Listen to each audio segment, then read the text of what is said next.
चलो स्टार्ट करें. Subsidiary functions of bank. Answer for 5 marks. या तो इंडिविजुअल टॉपिक्स आपको पूछ सकते हैं 2-2 मार्क के लिए या तो 3-3 मार्क के लिए. सबसे पहला आपका फंक्शन आएगा to look after the financial transactions of the customer. दूसरा, to do the transaction of foreign exchange. Third, to issue letter of credit. Fourth, to issue travellers cheque. Fifth, to provide draft service. Sixth आएगा to provide credit information of a person associated with the bank. और seventh function आएगा to provide service as a underwriter. Change. चलो सबसे पहले आपकी service आएगी to look after the financial transactions of the customer. A bank has two type of customers, depositors and borrowers. हर bank के पास दो तरह के कस्टमर आते हैं, डिपॉजिटर होते हैं और बोरोवर्स होते हैं.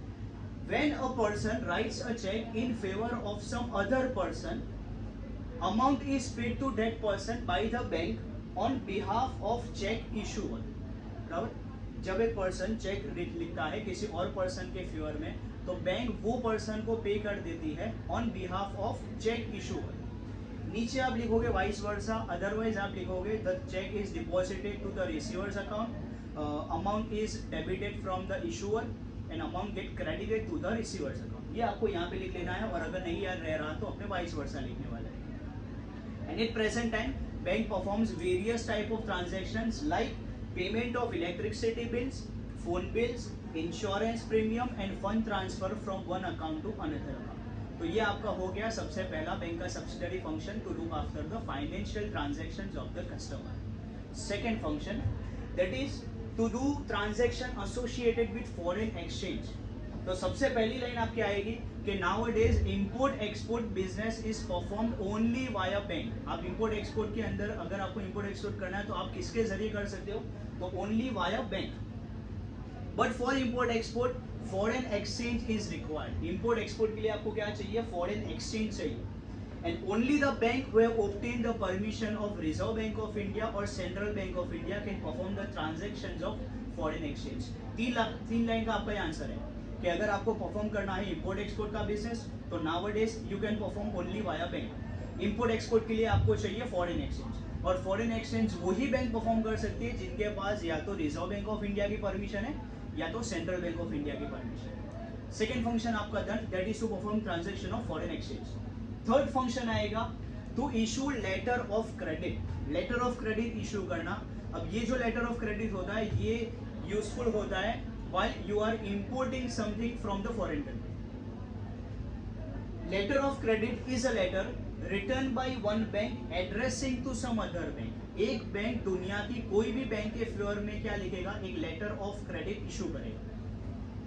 Bank ensures the payment of certain amount at a certain time to a certain person mentioned in the letter. यानी जिसके फेवर में लेटर ऑफ क्रेडिट इशू हुआ है उसके फेवर में बैंक एक एश्योरेंस लेगी कि भाई ये पर्सन का पेमेंट तुझे ये टाइम पे इतने रुपए का पेमेंट मिल जाएगा, उसका पूरा का पूरा एश्योरेंस मैं ले रहा हूँ. यानी कौन, इशूअर बैंक ले रही है इशूअर के बिहाफ से. किसको, जिसका नाम लेटर ऑफ क्रेडिट में मेंशन्ड है उसको. ये लाइन सबसे इंपॉर्टेंट है कि bank ensures payment of certain amount at a certain time to a certain person mentioned in letter of credit. Before issuing letter of credit, bank collects certain amount as a deposit from the issuer.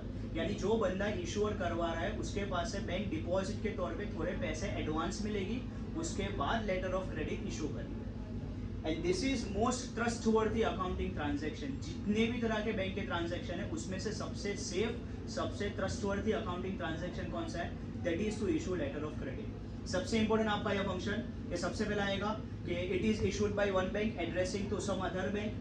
ये letter of credit में bank assure करती है तीन चीजें, assurance of a particular amount at a particular time to a particular person mention in letter of credit. Issue करने से पहले bank collect करेगा थोड़ा डिपॉजिट का अमाउंट फ्रॉम द इशूअर, और ये सबसे ट्रस्टवर्थी अकाउंटिंग ट्रांजैक्शन है. Fourth function that is travellers cheque. उसका स्टार्टिंग आएगा कि भाई as more and more people have started travelling nowadays they carry traveller cheque in order to prevent losing the cash. यानी आप कहीं ट्रैवल कर रहे हो तो आपको जेब भर के, बैग भर के पैसे ले जाने की जरूरत नहीं है, क्योंकि वो पैसा आपका गुम हो सकता है या तो चोरी हो सकता है. तो उससे अच्छा पीपल क्या कैरी करके जाते हैं, they have started issuing traveller cheque. Using traveler check, a person can withdraw amount from any bank inside और outside the country simply by signing the signature. वो ट्रैवलर चेक ले जाके आप दुनिया की कोई भी बैंक में चले जाओ, आपको उस पर साइन करनी है, आप वो बैंक को दोगे तो वो बैंक आपको क्या देगा, उतने पैसे दे देगा जो जितने पैसे वो ट्रैवलर चेक पे मेंशन है। And the use of traveler check has been reduced because ATM use has been increased. ATM के यूज आ जाने से ट्रैवलर चेक का यूज क्या हो गया, रिड्यूस हो चुका है। चलो moving on to the fifth function जो आएगा डिमांड ड्राफ्ट। डिमांड ड्राफ्ट एक फंक्शन सेम है as of letter of credit. ये लेटर ऑफ क्रेडिट जैसा ही है, वहां पे बैंक लेटर इशू करता था दूसरे बैंक के फेवर में, यहाँ पे बैंक चेक इशू करेगी in the favour of other branch but of same bank. वो बैंक उसकी ही कोई भी पर्टिकुलर ब्रांच के फेवर में क्या इशू करेगा, एक चेक इशू करेगा, और ये चेक को क्या बोलते हैं, डिमांड ड्राफ्ट।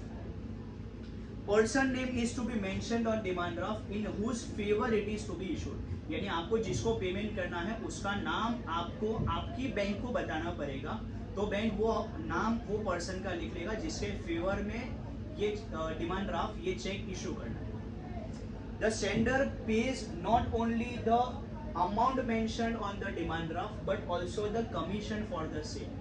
अगर मुझे एक पार्टी को 40,000 रुपए पे करने हैं तो मैं मेरी बैंक को बोलूंगा कि भाई ये पार्टी का 40,000 रुपए का डिमांड ड्राफ्ट इशू करो, इसका बैंक आपके ही एक पर्टिकुलर ब्रांच के अंदर है, तो मेरी बैंक वो चेक इशू करेगी, बराबर। वो चेक के ऊपर वो पार्टी का नाम होगा, 40,000 रुपए मुझे बैंक को देने हैं, प्लस बैंक का जो कमीशन है वो भी मुझे देना है। यानी मैं कौन हूँ, सेंडर। सेंडर को पे करना है not only the amount mentioned on demand draft but also the commission for the same to the bank. And if check issues with the demand draft which is to be encashed in the same city, then it is called pay order। और अगर वो bank जो जिसके favour में आप issue कर रहे हो अगर उसका अकाउंट सेम ही सिटी में है और अगर उसको एनकैश करवाना है तो फिर इसको डिमांड ड्राफ्ट नहीं बोलेंगे, इसको बोलेंगे पे ऑर्डर। चलो फिफ्थ फंक्शन क्लियर है। Sixth function that is to provide credit information of a person. Bank provide करेगा एक पर्सन की क्रेडिट इंफॉर्मेशन, यानी ये पर्सन के ऊपर उधार में विश्वास किया जा सकता है कि नहीं किया जा सकता, ऐसी तरह की एक सर्विस आपको प्रोवाइड करेगा कौन, बैंक। तो as bank performs frequent transactions, bank is aware about the financial capacity of its customers. आपकी पूरी की पूरी फाइनेंशियल कैपेसिटी किसको पता है, आपकी बैंक को पता है, क्योंकि आपके सारे के सारे ट्रांजैक्शंस कौन परफॉर्म करता है, बैंक परफॉर्म करता है। Any firm or institute considers this information provided by the bank and decides whether to perform a credit transaction or not। Bank वो बेसिस पे, यानी आपके जो भी फाइनेंशियल ट्रांजैक्शंस बैंक परफॉर्म करता है उसके बेसिस पे बैंक एक इंफॉर्मेशन प्रोवाइड करेगा। वो इंफॉर्मेशन के बेसिस पे कोई भी फर्म कोई भी इंस्टीट्यूट डिसाइड करेगा कि आपके साथ क्रेडिट में ट्रांजैक्शन किया जा सकता है कि नहीं किया जा सकता, और वो इंफॉर्मेशन बैंक इशू करती है in the form of solvency certificate. Bank issues solvency certificate for the same. चलो function number 7 that is to provide service as a underwriter. ये बैंक का सबसे इंपॉर्टेंट फंक्शन है, जो सबसे लीस्ट अंडरस्टैंडेबल फंक्शन है। एकदम ध्यान से आपको सुनना है कि आप मार्केट में नए आए हो for the collection of capital, बराबर। पब्लिक के पास से आपको कैपिटल कलेक्ट करना है, आप मार्केट में न्यू हो, आपको फियर होगा कि will you get full investment from the public और नॉट, क्योंकि अगर आपको पब्लिक के पास से उतना इन्वेस्टमेंट नहीं मिला तो आप बिजनेस इतना इजीली से कैरी नहीं कर सकते। तो when new company comes to the market for the collection of capital, there is a fear to get the amount. Company को पूरा का पूरा अमाउंट मिलेगा कि नहीं मिलेगा, उसका कंपनी को क्या होगा, फियर होगा। If amount is less then the bank ensures full or minimum amount of subscription। आपके जितने भी शेयर्स है वो शेयर्स के अगेंस्ट बैंक आपको क्या देगा, बैंक से जो पॉसिबल होगा वो अमाउंट, या तो पूरा का पूरा अमाउंट, फुल अमाउंट और minimum amount, which ever is possible by the bank. It ensures against your subscription, that is against your shares. Receiving less amount, अगर अभी भी पैसा कम मिल रहा है आपको तो bank underwrites by buying your securities, यानी आपके कंपनी के नाम के या तो आपके नाम के कोई भी एसेट है वो एसेट बैंक बाय करेगा और उसके अगेंस्ट बैंक आपको इन्वेस्टमेंट करेगा, और ये फंक्शन को बोलते हैं सर्विस एज अ अंडरराइटर। सबसे पहली बार सुन लो, आप मार्केट में नहीं आए हो for the collection of capital, company has fear will it get full amount of not, because if receiving lesser amount the company will not be able to perform business. Receiving less amount तो company जाएगी bank के पास, bank से जो possible होगा वो full amount और minimum amount bank आपको देगी against subscription, that is against your shares. Receiving less amount, अगर अब भी पैसा कम हो रहा है तो bank underwrites by buying your securities, that is by buying your assets. ये आपके हो गए सातों सात functions. Look after the financial transaction, foreign exchange, letter of credit, बराबर, ट्रैवलर्स चेक, फिर आपका आएगा to provide service information, credit information of a person, और आपका ये सातवां function to provide service as a underwriter. Done.